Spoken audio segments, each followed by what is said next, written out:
Hello friends, welcome you all to Polity Simplified series of Dandeep Academy. We are into the directive principles of state policy. Next article for us, article 37. Interesting article. Article 37 कशाबद्दल बोलतो? It talks about application of the principles contained in this part. सध्या आपण कोणता part पाहतोय? Right now we are studying part 4 of Indian Constitution. Right now we are studying part 4 of Indian Constitution. It is about DPSP, that is Directive Principles of State Policy, DPSP. So application of the principles contained in this part. चौथ्या part मध्ये जे directive principles of state policy दिलेलं आहे यामधले जे principles आहेत यांचं application कुठपर्यंत होऊ शकतं, यांचं ऍप्लिकेशन कुठपर्यंत होऊ शकतं, we are talking about it. So काय म्हणतं पहा, see the provisions contained in this part, that is in part 4 of Indian Constitution, shall not be enforceable by any court. याचा अर्थ काय?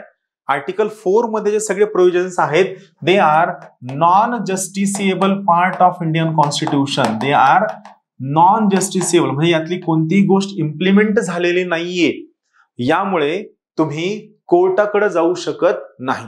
So basically article 37 says that DPSP is non-justiciable part of Indian Constitution. Remember, fundamental rights are justiciable part of Indian Constitution. Fundamental right article 13 म्हणतं की anything which violates or goes against fundamental rights shall be declared as null and void. सोबतच article 32 म्हणतं जर fundamental right violet झाला तर तुम्ही directly supreme कोर्टकडे जाऊ शकता. Article 226 says that you can approach High Court directly for protection of your fundamental right. But this right is not available for DPSP. Why?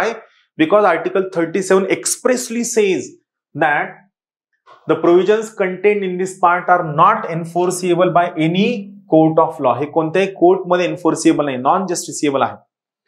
But simultaneously it says, but the principles therein laid down are nevertheless fundamental in the governance of the country.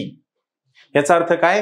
हा second सगळ्यात important part आहे. First, it is non enforceable but these are fundamental in the governance of the country. म्हणजे काय? Simple concept आहे. तुम्ही तुमच्या देशातील governance करताना प्रत्येक बारीक सारीक गोष्ट बघताना मेन फोकस कुठे असावा? तुम्ही डीपीएसपी ला एज अ गाईड ठेवावं, डीपीएसपी ला फंडामेंटल ठेवावं, डीपीएसपी ला प्रिन्सिपल्स म्हणून ठेवावं आणि डीपीएसपी नजरेसमोर ठेवून तुम्ही वर्क करावं. हे सगळ्यात मेन म्हणणं आहे कुणाचं? Article 37. They should be fundamental in the governance of the country and it shall be the duty of the state. State याची डेफिनेशन आपण कुठं पाहितली आहे? 36 मध्ये, आर्टिकल 36. आणि आर्टिकल 36 काय म्हणतं? डीपीएसपी दॅट इज पार्ट 4 साठी जो स्टेट असेल याची कुठलची डेफिनेशन घ्यायची? आर्टिकल 12 मधली डेफिनेशन घ्यायची to apply these principles in making laws. Governance करताना, लॉज मेकिंग करत असताना तुम्ही डीपीएसपी ला फंडामेंटल कन्सिडर करा. याचा अर्थ काय? की जरी डीपीएसपी जस्टिसिएबल नसतील still they are enforceable in the form of being fundamental in the governance of India. Thank you.